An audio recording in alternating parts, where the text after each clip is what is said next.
What's up, Wargamers? Welcome back to World of Wargaming, and more specifically, welcome back to my pile of opportunity, where I dig through the stuff that's in my closet or the stuff that I've recently purchased and open it up and share it with all of you. Just share my shame and my opportunity with the world. Maybe that's not the best idea. No, it's a great idea. It's a great idea. So, today, we're going to open this monster of a core box for Star Wars Shatterpoint. Now, before we do that, again, look at it. Beautiful. Kind of Clone Wars animation type art. Anyways, before we do that, a couple of things. This box is brought to us by Atomic Mass Games, the same people that brought us Marvel Crisis Protocol. Now, this box is significantly more expensive than the MCP, or the Marvel Crisis Protocol starter box. And there could be a plethora, a million different reasons for that. It could be just general inflation, everything costs more. It could be the license costs them more to get. It could be that there's more stuff in the box, because this box is significantly larger and has, I would say, probably a lot more stuff. I want to say the MCP core box had, I think, 10 models and 1 or 2 buildings and some scatter stuff. So this does have a lot more in it, and that also justifies the price tag. But it clocks in at $165 MSRP. But you got all the things you need to play the game, and that's why I'm always a big fan of starter boxes. Now, I've been on kind of a buy on. I haven't bought a lot of things recently. I've just been actually working through the pile. However, I've said for quite some time to myself and potentially to others on the rare occasion that I talk to actual real people, not just my friends on the internet, that if there were a Star Wars skirmish game, like a legit skirmish game, not skirmish in the terms of it being, a small number of units of models. No. I mean a legitimate skirmish, like 5 to 10 models, 5 to 10, 5 to 12 models, somewhere in that range. And then if they made that, I would jump in. And then I learned about this, and then today this came out at my FLGS, the Gamers Guild here in Spring Lake, North Carolina. If you're nearby, go check him out. Garrett's an amazing person. And I got him to put me on the reserve list for this so I could go grab one. And I am very, very excited to tear into it. A big thank you to Patreons who help cover a lot of the model costs for this channel when we do have to buy stuff. So we appreciate the heck out of you guys. And then I'm going to stop talking, and we're going to get to cutting some plastic and looking at some of these models.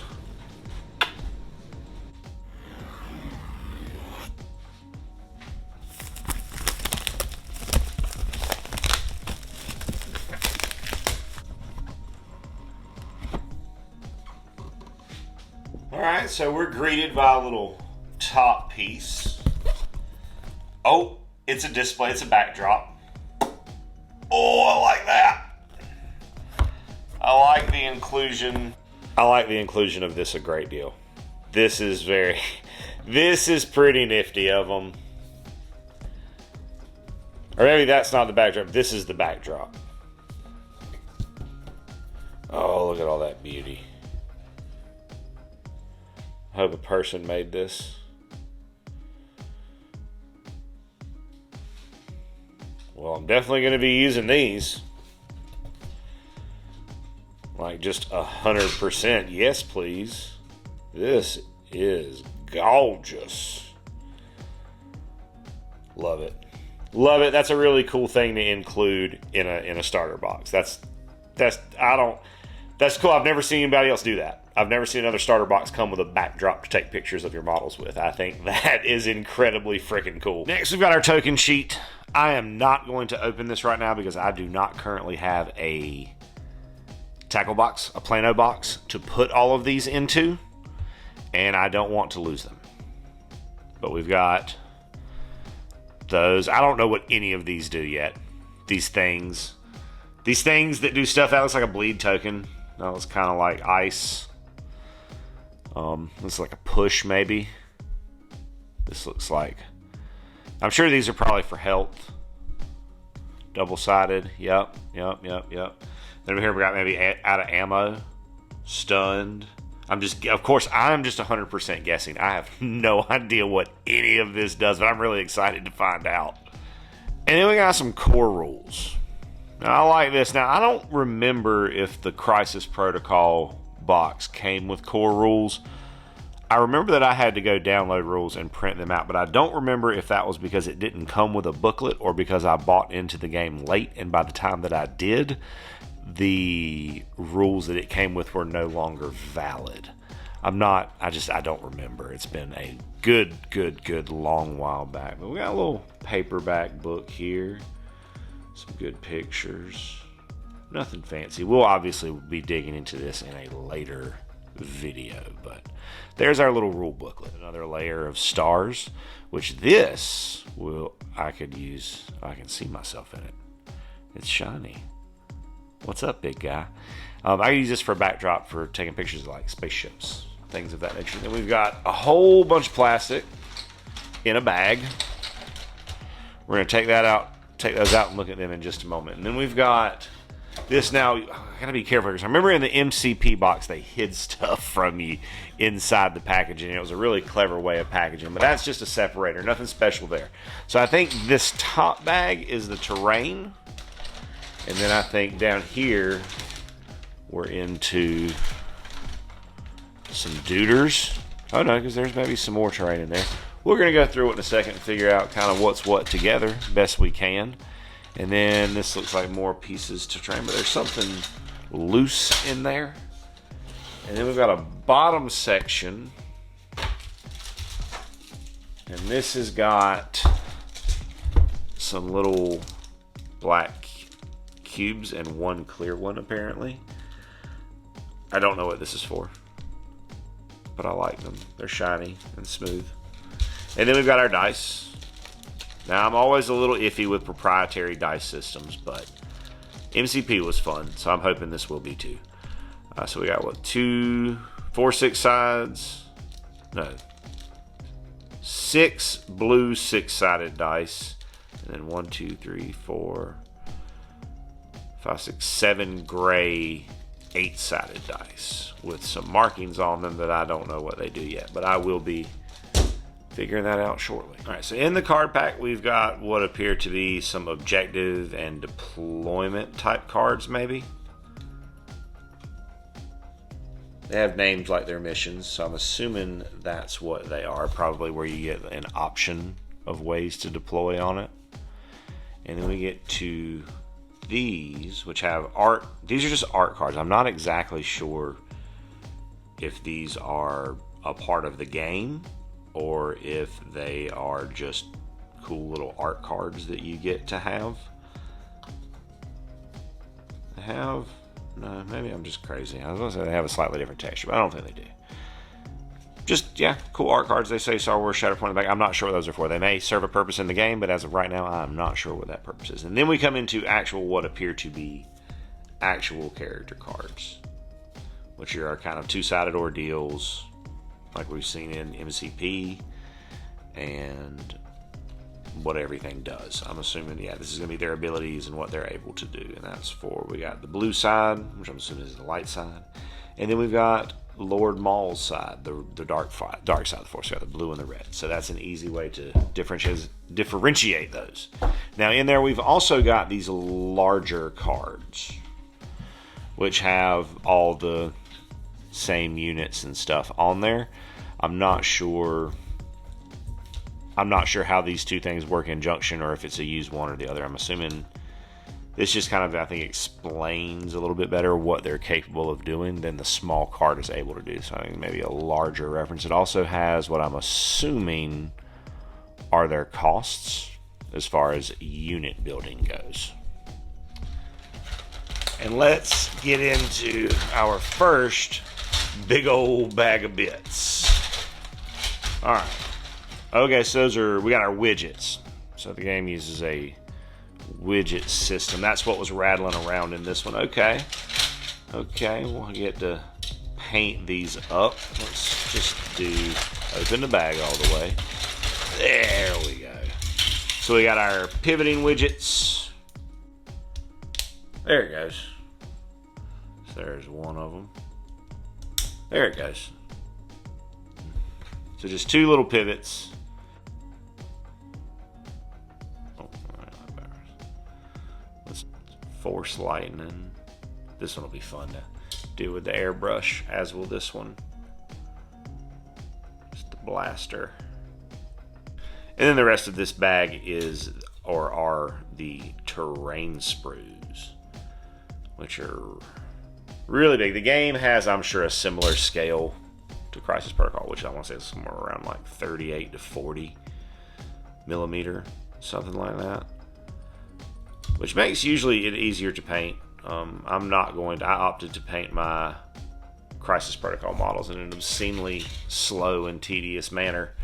I'm not going to do that with these. I'm going to probably slap chop the snot out of all of this stuff. So that bag was some of the terrain elements, looks like wall panels mostly, and the widgets. Next bag. Bag number 2. We've got... Oh, that's not going to work. Too many things in frame. My backpacks got jets. I'm Boba the Fett. No Boba, but just some other Mandalorians that are in this. But some good looking plastic.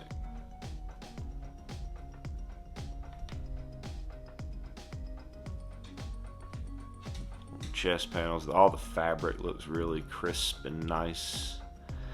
That jetpack though. That jetpack though. And the drones look drony. As they should. As they should. There's Maul's lightsaber. Look at it. Yes. Oh, very much thank you. And please. Here to the next room we have another amazing jetpack. I like that rifle very much.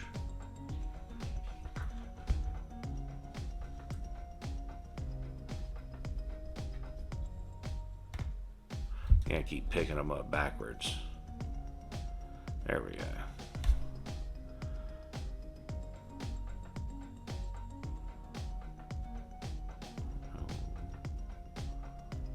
What that piece is. Look at the helmet. Yes. Outstanding. Look at that helmet. It's got little horns on it. I don't know what that is, but I like it. There's another one. Heck yes. Absolutely out freaking standing. And then we've got more terrain elements. It comes, the terrain, they had the demo piece set up at my FLGS when I went in there. And it is a pretty large chunk of terrain that it comes with. It's not measly by any means.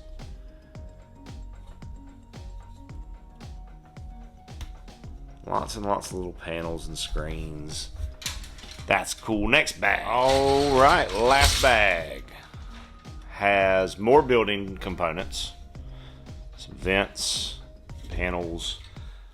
I think these down here are the columns because it's a 2-story affair. We'll take a look at the back of the box here in just a moment and confirm what, get a good look at what the finished terrain piece looks like. Now, as of yet, I have seen no instructions in the box, so I assume, like with many other things these days, those instructions are online.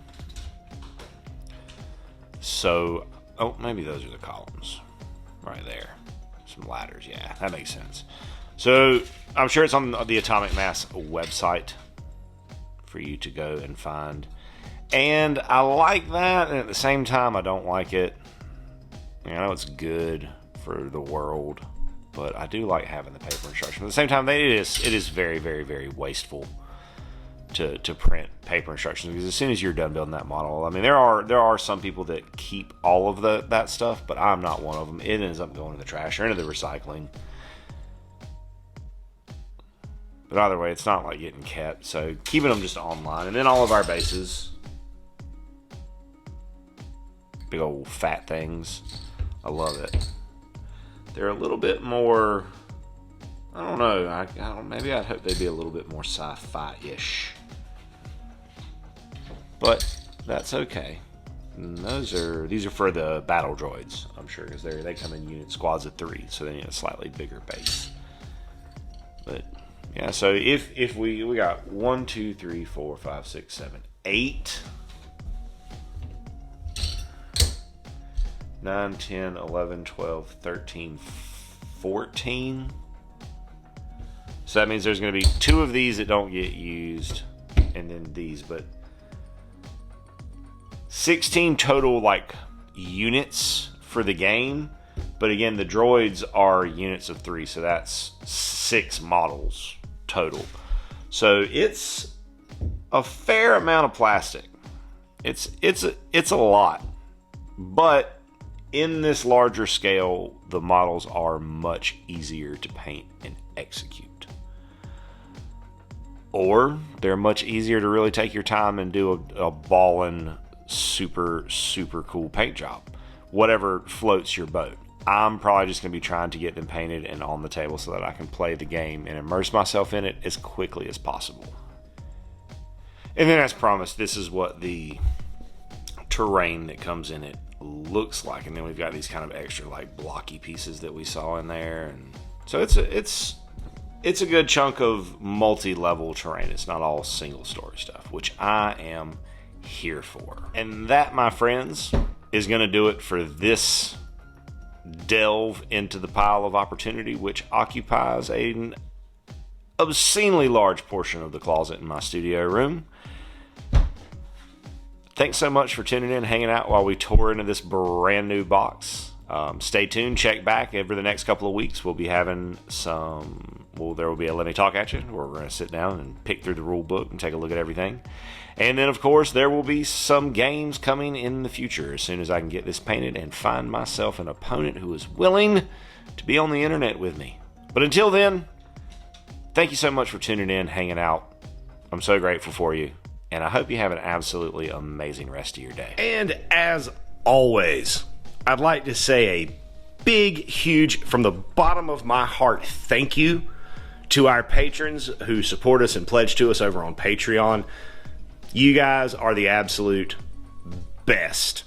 If you enjoyed the content you saw here today and that's something that you would like to consider doing to help out the channel, go over there, check out the link in the description, check out the Patreon. There's a lot of cool stuff over there, including access to our Discord server, talk to me, hang out with me, talk about our work, what we got going on in the hobby, some shout outs, all kinds of cool stuff. Check it out if that's something that you think you would be into. And regardless of whether or not you do that, I want you to know that I am incredibly grateful that you decided to stop by and spend part of your day with me today, rolling dice and pushing toy soldiers around. I hope you have an amazing rest of your day. And as always, may the dice be ever in your favor.